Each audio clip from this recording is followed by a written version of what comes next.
Olá pessoal, essa semana eu vou fazer com vocês uma explicação de como seria se a gente estivesse em sala de aula e a gente tivesse realmente um material nas nossas mãos para que a gente pudesse estar trabalhando esse tema, tá? Eu vou voltar ao nosso primeiro textinho, É Menina, que vocês têm logo na abertura do capítulo do nosso livro. Ele dá a entender as diferenças que a gente tem já praticamente predestinadas ao se nascer se você tem sexo feminino ou sexo masculino. E eu fiz de propósito deixar semana passada para vocês darem uma olhada no material, darem uma olhada nos vídeos, para ouvir a opinião de vocês. É com certeza um tema de várias interpretações, de várias formas de se considerar o que é certo e o que é errado. E a ideia principal aqui não é mudar a forma de vocês de pensarem, mas é apenas de refletir, buscar um pouquinho mais de informação a respeito de algumas coisas que durante o tempo foram passados para a gente como se fosse algo normal acontecer, mas que na verdade ela acontece por conta de costumes, de regras, de coisas que a gente vai passando de geração em geração. Então, quando se nasce, se é menino ou se é menina, tem muitas questões que a gente já vai elaborar. Mas na fase que vocês estão agora, completando aí 18 anos, alguns com 17 ainda, vocês consideram que o comportamento dos pais com relação à proteção de vocês é igual com relação ao filho homem ou filha mulher? Há alguma diferença nos afazeres em casa? Quem ajuda quem? A questão de liberdade, de ter mais confiança? Como é que são essas questões? Como é que funciona na residência de vocês? E para isso, a gente tinha alguns vídeos, né? Para se fazer pensar. Quantos de vocês, quando eram pequenos, gostavam de brincar com brinquedos que naturalmente não eram para vocês? Eu, por exemplo, tinha do meu pai ganhado, e era o meu xodozinho, eu tinha um tratorzinho e nele tinha uma grade. E eu adorava fingir que eu estava arando a terra. Era um dos meus brinquedos favoritos. Não era normal, mas nunca ninguém me disse que eu também não podia fazer aquilo. Então, nunca foi meu estilo ser muito delicada, ficar só dentro de casa, ou gostar muito de brincar de boneca. Mas tem alguma coisa de errado com isso? Absolutamente, né? Então, criança é criança. Criança tem que brincar. E não existe um tipo de brinquedo específico para menino ou para menina que não seja criado pela nossa própria cabeça, pela nossa forma de pensar. Não é o brinquedo que vai mudar ou que vai estabelecer qualquer questão com relação à orientação sexual de uma criança, certo? Então, o videozinho mostrava isso bem claro para vocês. A segunda situação, parte para os meninos agora. Por que será que naturalmente as mulheres se emocionam mais? Quer dizer então que os homens não têm sentimentos? Muito pelo contrário, os homens têm sentimentos sim. E está cada vez mais comum eles estarem demonstrando esses sentimentos, eles colocando para fora o que eles estão sentindo também, seja alegria, seja tristeza.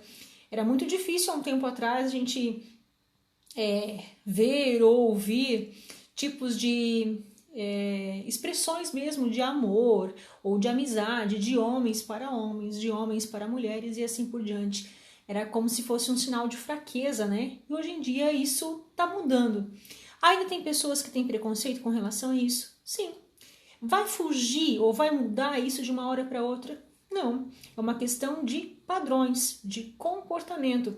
E a gente precisa pensar que nós somos humanos e humanos naturalmente sentem alegrias, tristezas, frustrações, e a gente deixa isso transbordar, a gente não tem que ficar guardando isso para dentro da gente, até porque se a gente ficar acumulando muito sentimento dentro de nós, a gente vai acabar adquirindo uma doença psicológica. E é muito pior do que simplesmente deixar que as nossas emoções elas transpareçam, né?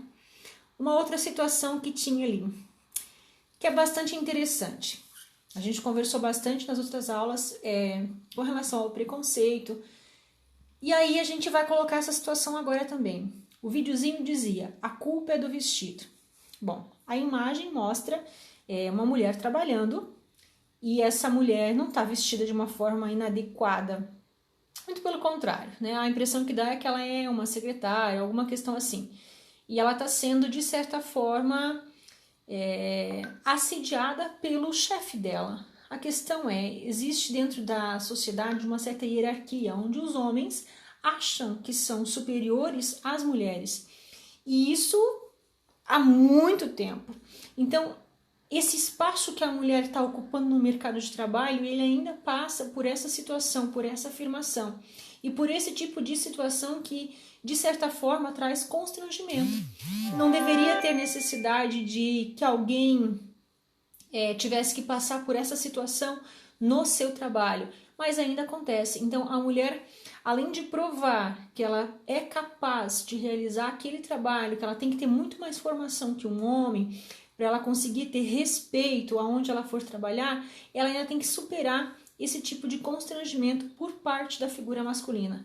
Então, não é um vestido que vai dizer se você pode ou não ser assediada, tá? É uma questão mesmo de respeito e que o homem precisa compreender que a mulher ela se veste da forma que ela quiser. É claro, dentro de um certo padrão, em determinados ambientes, mas isso não significa que a roupa que eu estiver usando vai dar a entender a outra pessoa que ela tem direito ou não de se aproximar de mim e muito menos de tomar o meu corpo, né? A outra atividade que nós tínhamos para discutir é com relação às tarefas de casa. Bom, como é que funciona na casa de vocês?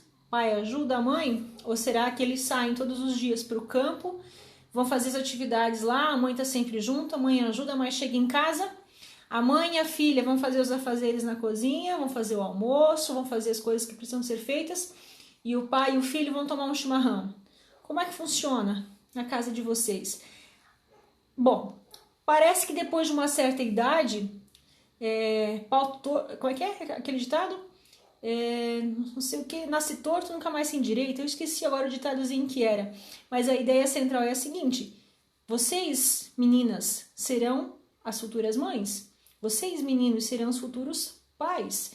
A educação que vocês derem para os seus filhos não vai ser só uma forma de demonstrar cumplicidade nos afazeres, mas também de respeitar o outro sexo. A imagem de ver a mulher não é minha escrava. Ela é minha esposa, ela é minha companheira. Então, da mesma forma que ela está me auxiliando, eu posso estar auxiliando ela no serviço dela. Isso não vai fazer de mim menos homem. Muito pelo contrário.